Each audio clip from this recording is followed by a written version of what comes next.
Yeah. So thank you for being here and good evening to everyone. Welcome to the Candidate Forum for Senate District 6. I'm Paula Lee, and I'm a member of the League of Women Voters of Sacramento County, and I'll be the moderator. The League, our commercial, is a nonpartisan, all-volunteer organization of women and men. Our mission is to encourage participation in government through education and advocacy, and we do not support, oppose, or evaluate candidates or parties. However, we are a political organization, and we do take positions on public policy issues, including ballot measures and legislation in the cities and at the state capitol. We base all of our positions, all of our advocacy on our positions that we arrive at through our intensive studies and consensus process. So if you're interested in helping making democracy work, and if you're interested in public policy, we welcome you to join the Sacramento League, because we have active committees working on things you might be interested in, like voter education and engagement, homelessness and housing, criminal justice, climate change, and ranked choice voting. The questions tonight were solicited in advance from this community. If you were here earlier, you heard that these questions tonight are very specific to the unincorporated area where you live.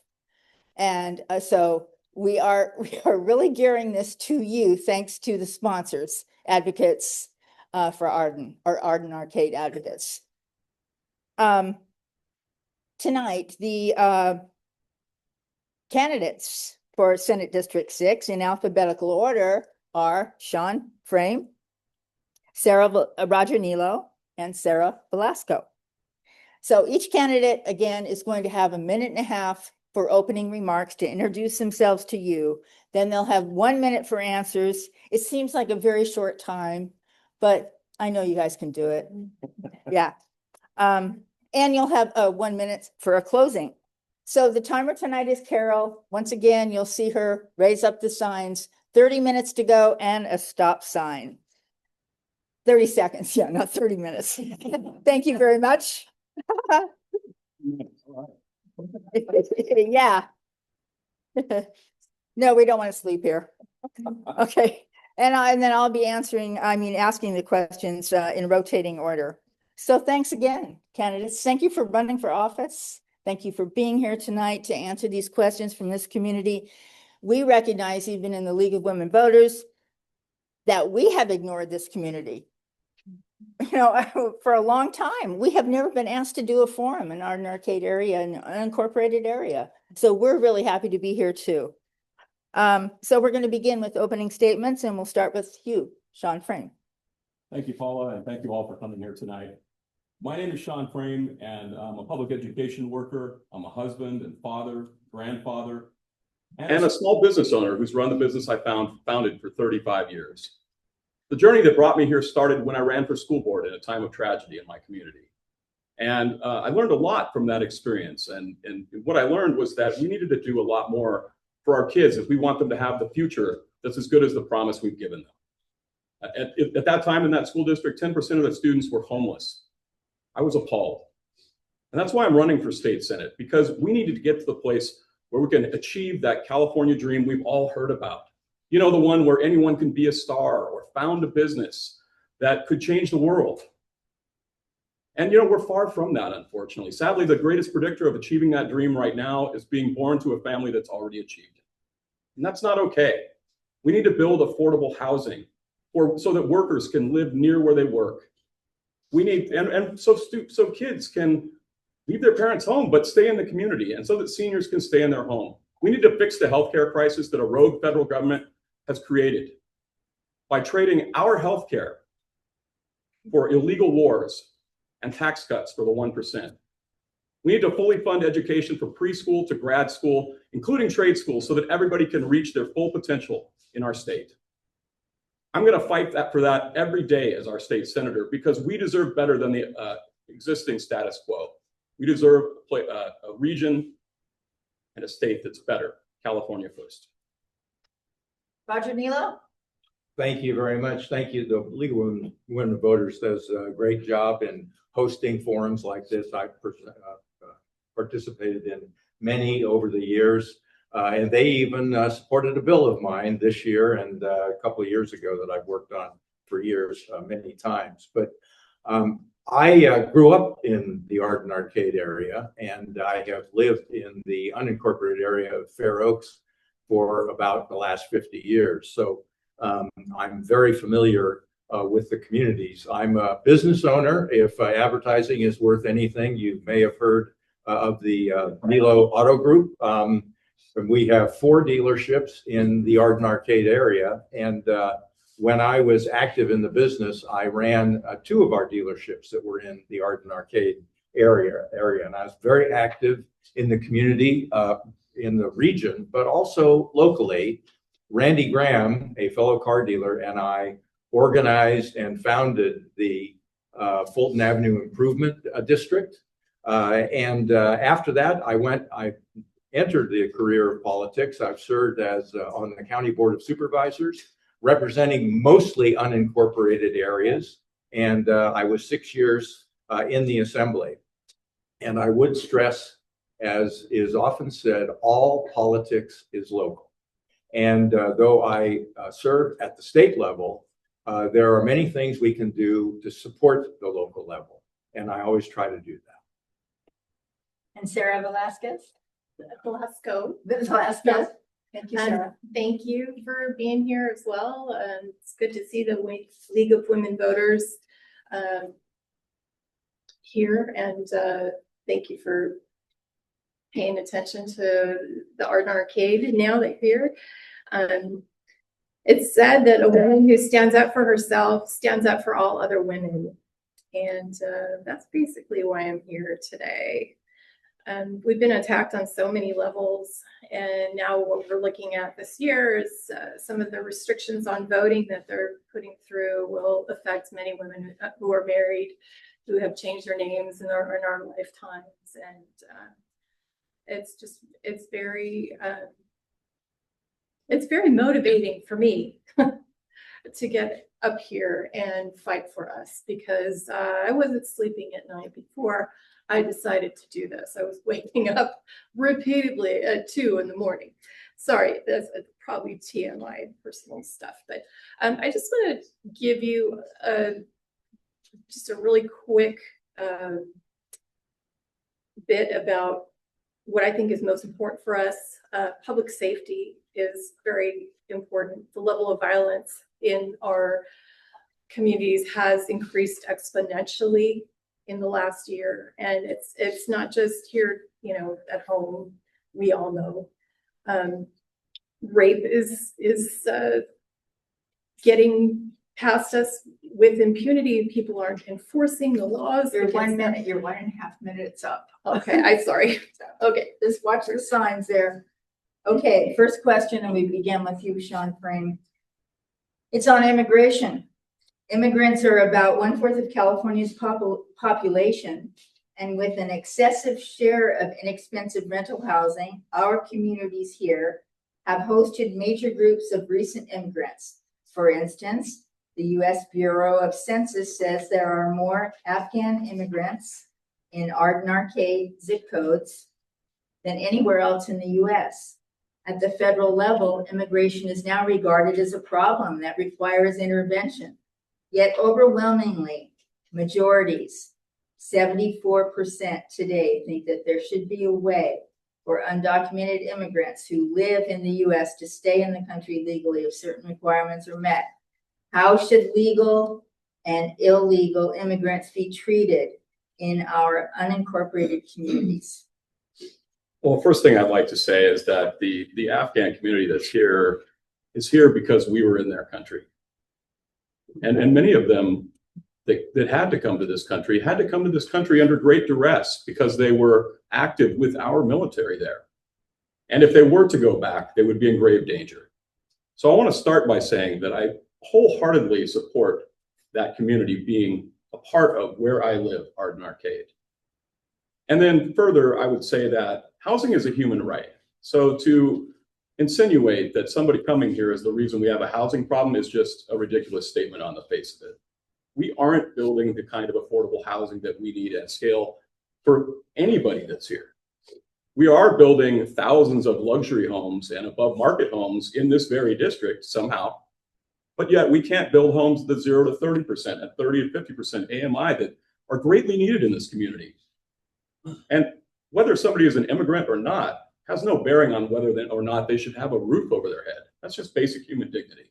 And I want to say further, since we're talking about immigration, that I find it repugnant that we are allowing masked federal agents in our streets to arrest people solely based on how they look. That is not the America I grew up in and not the one I want to live in. Roger Yellow? Thank you. It is a truism that we are a nation of immigrants. That's how we have grown. And the interesting thing is right now, because of a falling birth rate, our path to growth is immigration. We have a huge Afghan population, but we have a huge East European, both Russians and Ukrainians and others from behind the, formerly behind the Iron Curtain. We desperately need reform of our immigration laws in Washington, D.C. And the Congress has been incapable of dealing with that. I would say also regarding current enforcement activities, there is no way that the federal government is going to accomplish any sort of mass deportation. And we do have to find a way for people easily to migrate here, to become legal immigrants. And I look forward to hopefully Congress acting on that because we can't. Sarah? Well, I think I'm probably going to surprise some of you with what I have to say. How can we have an immigration policy? How can we invite people to come to this country? How can we invite more people to come to this country when we have ICE out there arresting people, sending them to third countries, we sent Chinese people to Nicaragua. I mean, it's pandemonium. I don't think that we can actually have a policy, but I do think that we can take care of the people that we have here, whoever they are. And I think that will be my focus as your state senator. Would definitely want to know who the people are that we're supposed to be taking care of. And, including all of the Ukrainians, the Russians, the Afghanis, people that live here, everyone. Thank you. This question for Roger. Roger, are you familiar with Bill 868? It's about balcony solar. This is a question from someone in this community because over 1 million houses and apartments in Germany take part in balcony solar, which reduces their electric bills. Balcony solar allows renters and owners to reduce their bills by simply plugging in a solar panel to a wall outlet. And this is covered in Bill 868. I don't know if it's Assembly or Senate. It's not noted here. Will you support balcony solar bills in California? Maine and Virginia just passed balcony solar. I'm not familiar with the bill, and I am really bad at bill numbers. I don't even remember my own bill numbers. So I have not seen that bill, and I always hesitate to say whether I'm going to support or not support a bill just by its brief description, because the devil can certainly be in the details. But it sounds like it's an attempt to provide a similar benefit to renters that homeowners currently have with regard to the use of solar panels, and that only seems fair to me. Sarah? I absolutely love solar panels. I do understand what Senator is saying about the devil being in the details. So, reading the legislation before saying I would support it is wise. So I'll definitely thank you for that. And I agree with that. I do want to say that we've been doing pretty well with green energy and solar here in California. And on many occasions, we've generated completely all of our own natural sustainable resources here in California. So I think there's great potential to have more solar. Yay. John? So this is a great question. I haven't read the bill, but I will tell you this. There is no less expensive way to generate an electron than solar. We know this now. There is no other way to do it. And when we talk about affordability, a lot of what we're talking about is utility costs. As Josh Hoover said just a few minutes ago, we have some of the highest in the state. We also have the ability to harness the sun in a transformative way. And this is a very inexpensive way to do it. I just finished reading a book called Here Comes the Sun by Bill McKibben. Highly recommend that book. It talks a lot about this very thing where you can literally plug a solar panel into your wall and power your own house independent of the grid. If we're ever going to be free of monopoly utilities in this state, it's going to be transformative technology like this. We should be encouraging people to do this at scale and fix the affordability problem with our utilities. Okay, the question for you, Sarah, we'll begin with you. It's about transportation. Our unincorporated communities are not pedestrian bicycle transit friendly. Major roads have significant sidewalk gaps that are unsafe for pedestrians, and cyclists do not have safe routes and paths. The use of electric motorcycles and e-scooters has increased despite lack of appropriate infrastructure. Bus service is spotty and insufficient.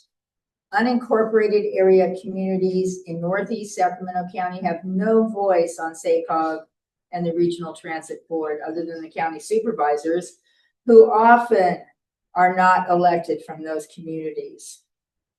State policies about safe, walkable communities obviously do not apply here. What is your position on that, and what, if anything, will you do if you are elected once in office? Well, safety is part of one of my 3 priorities that I'm going to finish in my closing statement.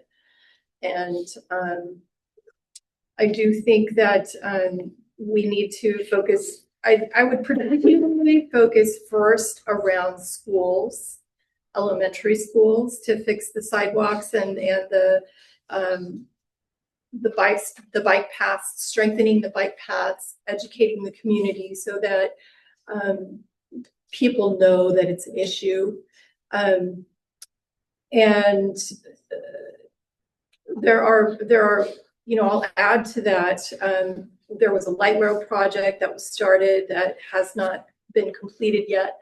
And I'd love to see light rail provide transportation from high schools to community colleges, from the community colleges to the universities. And that would be another priority for transportation. And then third, it's terms of safety, especially around the Galt area. Sorry, Sarah, stop sign. Okay. Stop sign. Sean? Yeah, this is a great question. Thank you for broadening the definition of public safety to include things like walkability and bikeability. Sacramento region is one of the worst places in the entire nation for road safety, for pedestrians and cyclists. As somebody who intends to ride my bicycle to the Capitol when I'm elected, this is a personal issue for me. I think about it all the time. We see it on the news almost every single day. Somebody's getting run over on our unsafe streets. And part of the problem is that when we get down to these unincorporated areas, so much of the money that we're sending from the state down to these areas is being used for one purpose and one purpose only. And that's a much narrower definition of public safety. 71% of the money in our county goes to the carceral system. That leaves 29% for everything else. That is an astounding number. And when I learned it, I realized this was a real challenge for areas like where I live, or in Arcade, or where we sit right now. So I would love to see an expansion of funding for safer roads and walkways and bike lanes. Roger? Well, safety is probably the most important point. And the role that the state has in safety is the patrol of the streets by the Highway Patrol. Now, I don't know if you've noticed, but I have, that reckless driving has become almost a normal practice on the freeways and our surface streets. One of the very first meetings that I had when I was elected was with the head of the Highway Patrol to talk with him about the lack of enforcement on streets, both local streets as well as highways. And I've had follow-up meetings since with your supervisor, Rich Desmond. And that's what the state could do, is provide enforcement for safe streets and support local governments with regard to appropriate road development to make sure that gas tax goes to those projects. Okay. These questions are long, I recognize, but don't you learn a lot from them?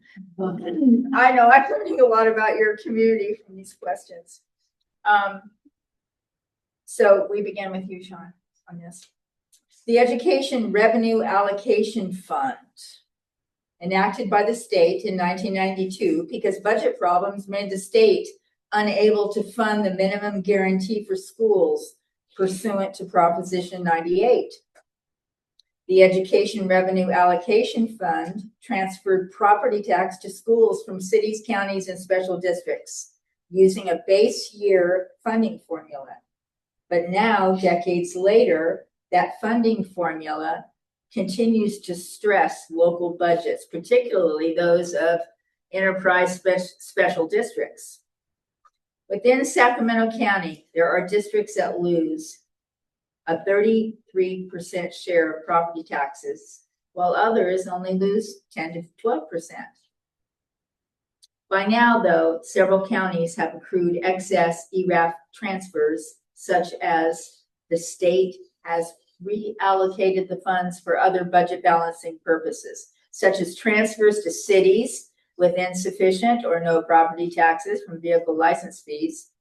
So, are ERAF shifts still necessary? Do you think ERAF shifts should be consistent across the state?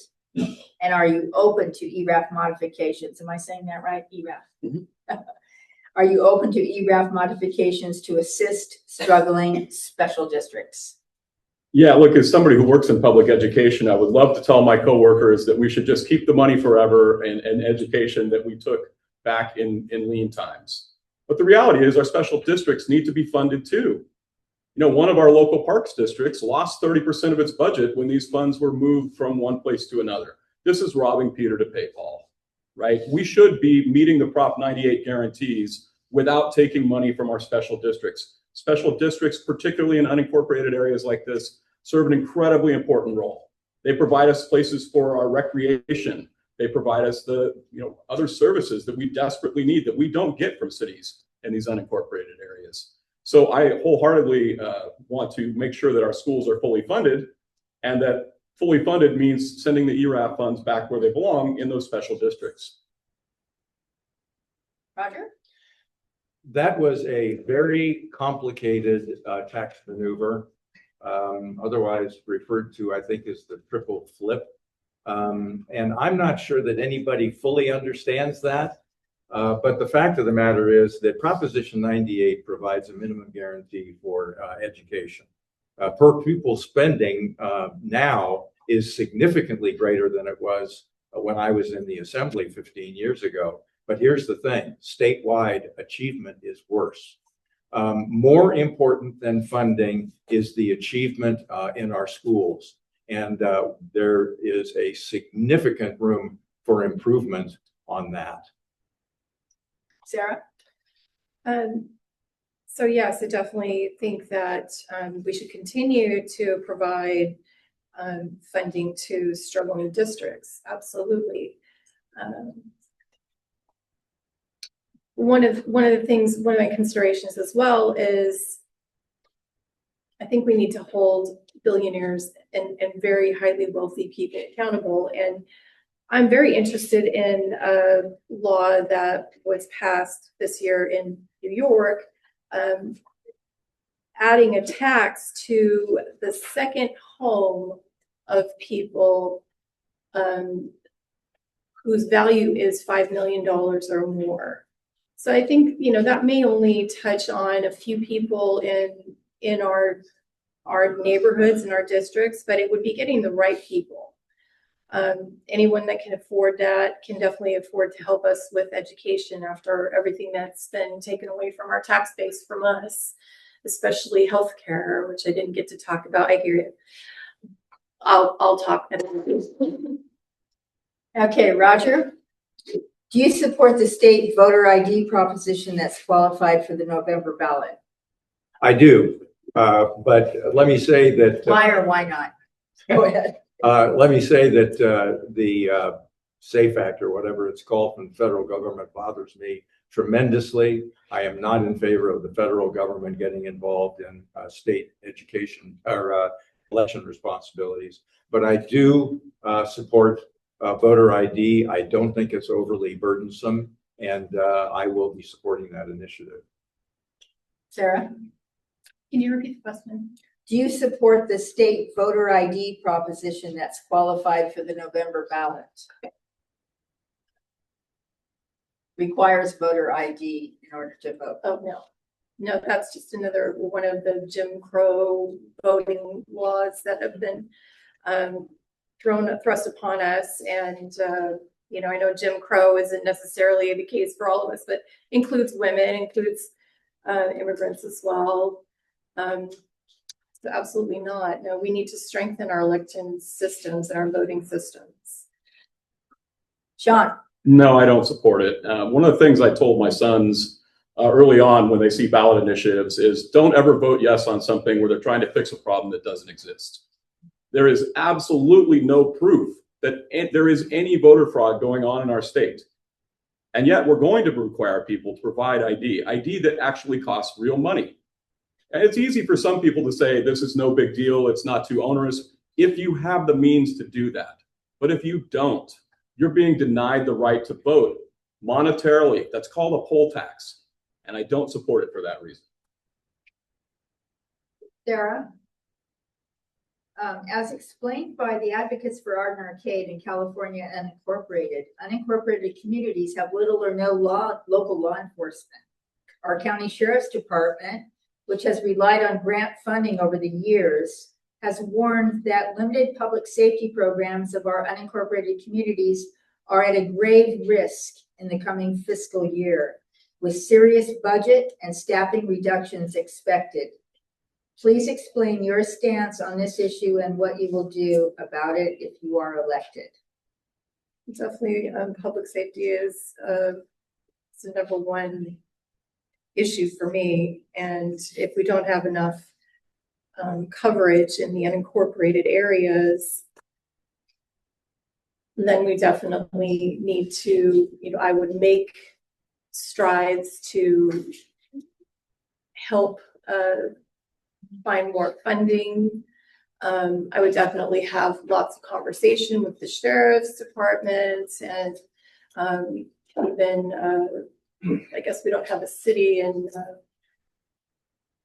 we're not unincorporated, so definitely would talk to the sheriff about it and see what we can do to help service these areas. It's an important issue. John? So we know, living in the unincorporated areas, there's a real disparity of service for public safety from one area to another. So if you live in some parts of Arden Arcade and you call the sheriff's department, you're likely to see a sheriff show up pretty quickly. If you live in other parts of Arden Arcade or other areas in our unincorporated areas, somebody might never show up. And if the residents will tell you that, by the way. I was talking to my plumber who lives in an area that's different from mine. He said, look, I've just given up on calling. That's ridiculous, by the way. The number I just stated a little while ago is true, that we're spending such an inordinate amount of our budget on the carceral system, including our sheriff's department. And my understanding is, that's something that has to happen at the local level. But to be honest, we need to make sure that the unincorporated areas have even service across them, and that we don't have to hire private security patrols, as some neighborhood associations do, to ensure that there's public safety in all the neighborhoods in unincorporated areas. Roger. When I was on the Board of Supervisors, the sheriff's budget was the number one priority for me, and public safety always has been the number one priority. And I think for government, it should be. The role that the state has with regard to public safety in the unincorporated area is highway patrol traffic control, which I've already mentioned. And as I said, I met with the head of the highway patrol. I've met with him 3 times now, and I will continue to see that portion of public safety gets the attention that it deserves. John, do you support the billionaire tax that may or may not be on the November ballot? I'm not sure if it's qualified yet, but that's a question. Yeah, look, I mean, conceptually, one of the issues we have at the state is that we have a tax system that is entirely too dependent upon revenue from initial public offerings of technology companies in our state, which creates a really uneven revenue situation. As somebody who's been involved in education, both as an employee and as a school board member, we never know from year to year what's going to happen. We see huge gaps even between what we get in January and what we get in May in terms of what the budget will be. So we do need other revenue sources to flatten that out. But I would also state that while I do support conceptually the notion that people who have gotten the most from our state should be willing to share back with the folks who need that, I totally support that. I also think we need to be better about the way we spend money before we go out and ask people for more money. And certainly I don't support taxing working people any harder than they've already been taxed in the state, because I think that, you know, we with things like sales tax and gas tax, we pay enough. Roger? I do not support that initiative. We have excuse me, a very progressive tax structure, which means high income earners pay the vast majority of our taxes. That makes it highly volatile also, makes it very difficult to control our budget. And the billionaire tax, well, I'm certainly not going to shed any tears for people that are worth billions of dollars. But the fact of the matter is we are highly dependent upon their income for income tax. And if they leave the state because of this, our tax revenues are going to disproportionately suffer because of that. For a very practical reason, I do not support that measure. And by the way, I read today and it has qualified. Oh, it has. Sarah? Yeah, I do support the billionaire tax.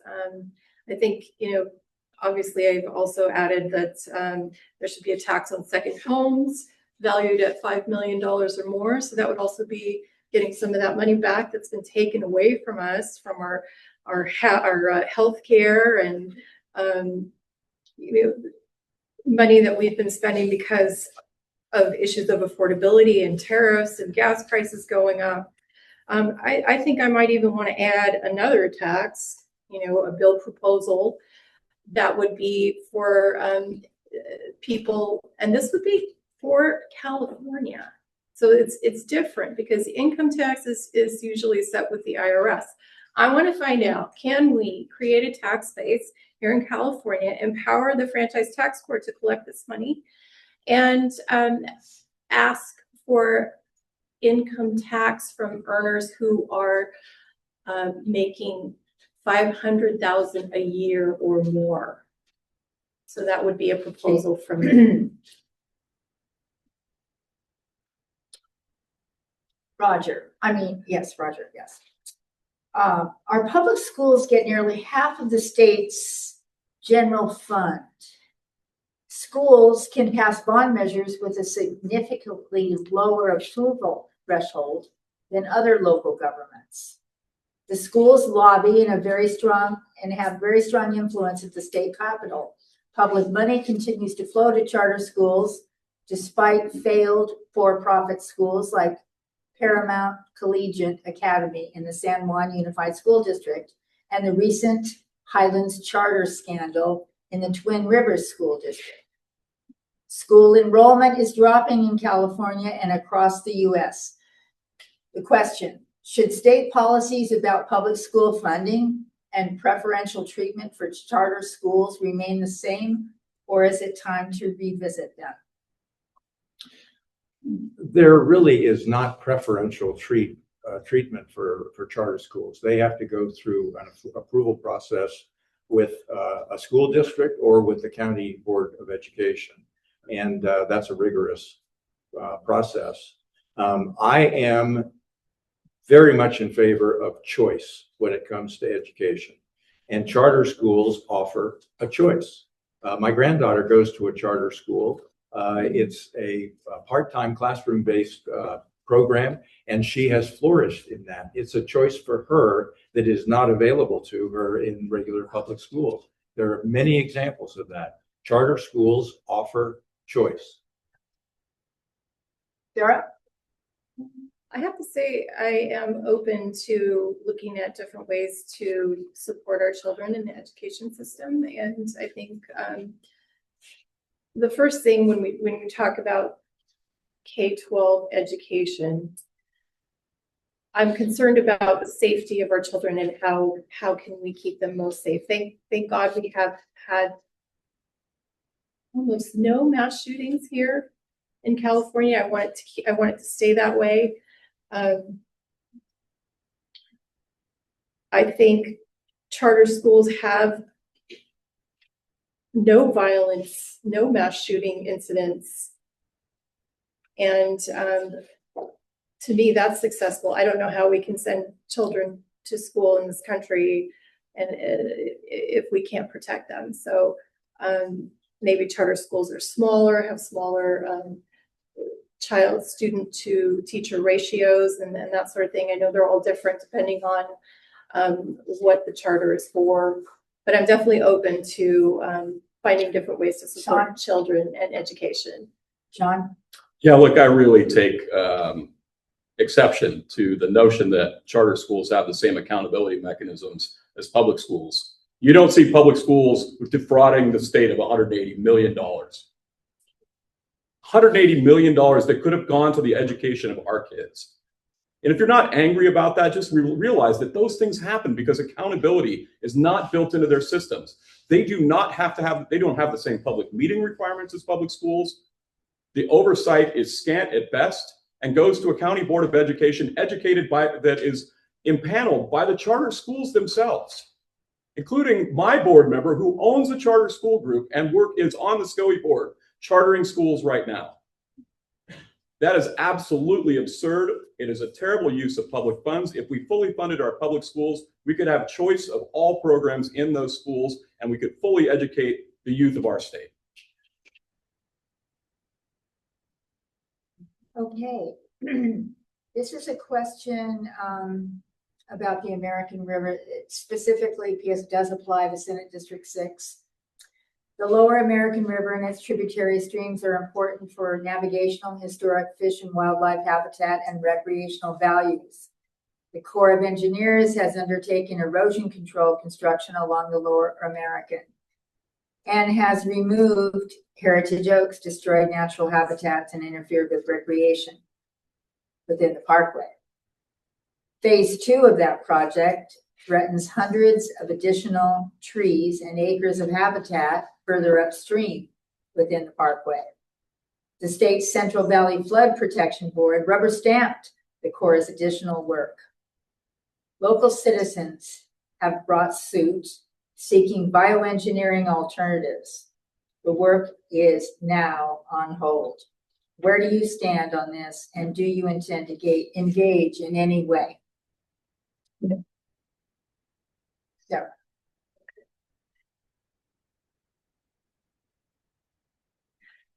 I absolutely think that it's important to protect our heritage trees. Speak up a little.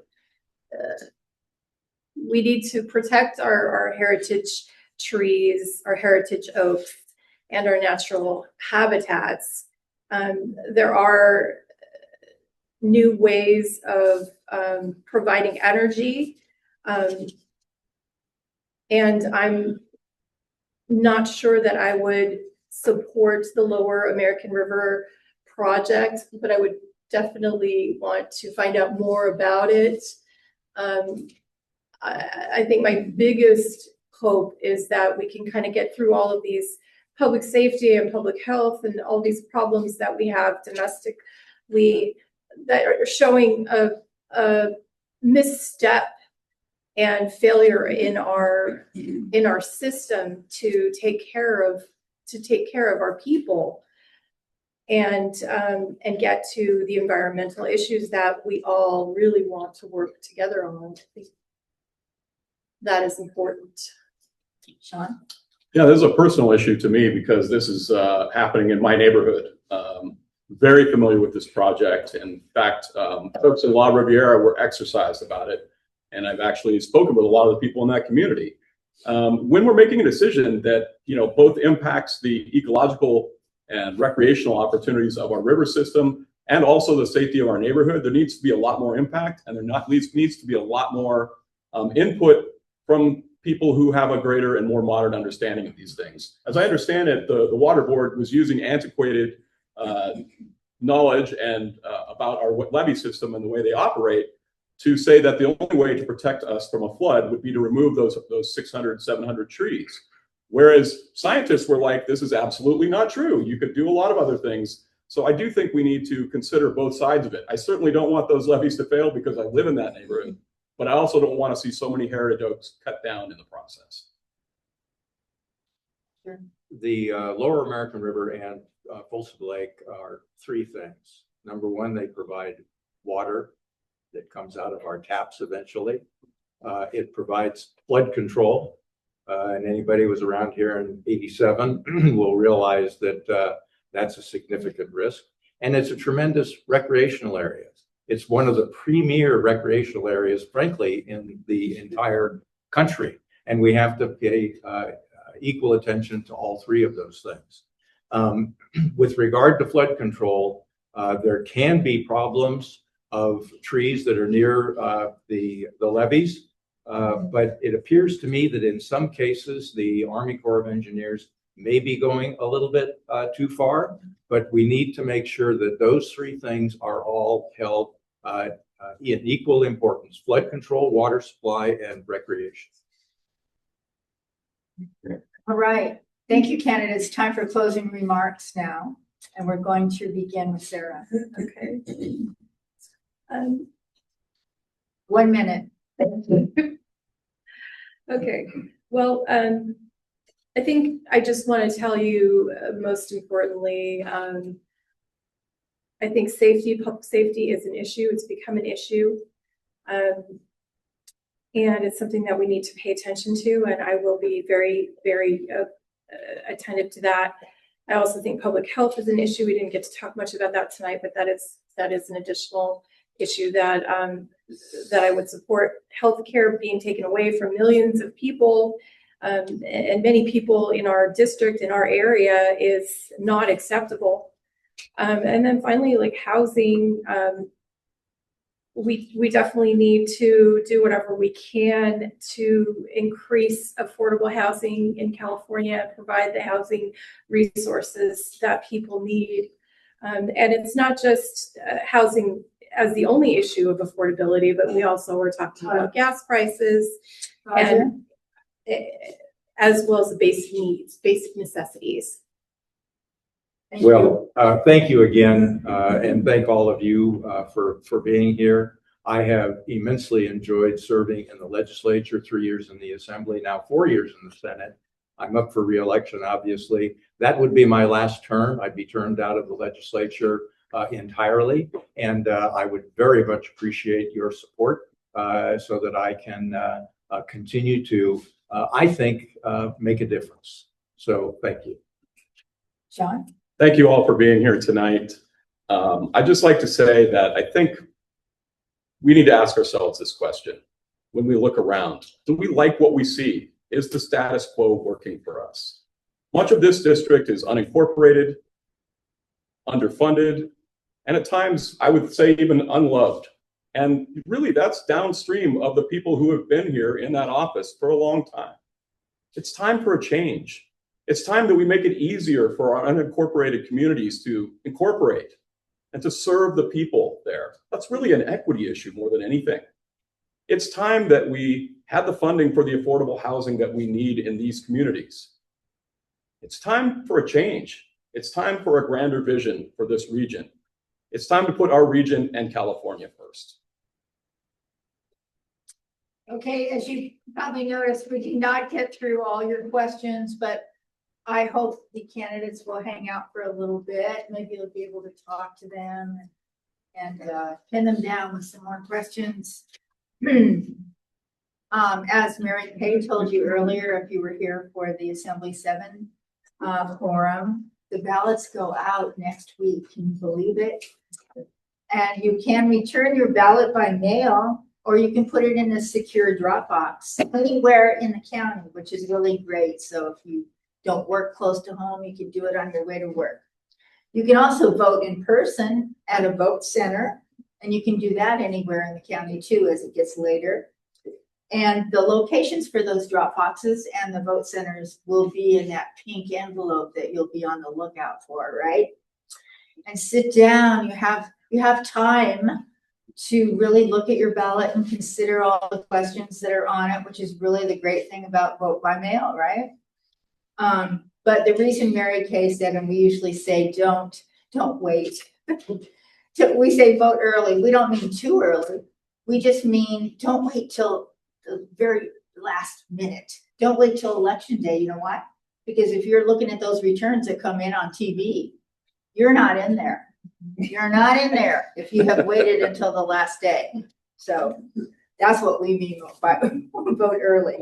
So I hope you're more informed, and I hope you will go spread the word about the importance of voting and help us make democracy work. Thank you.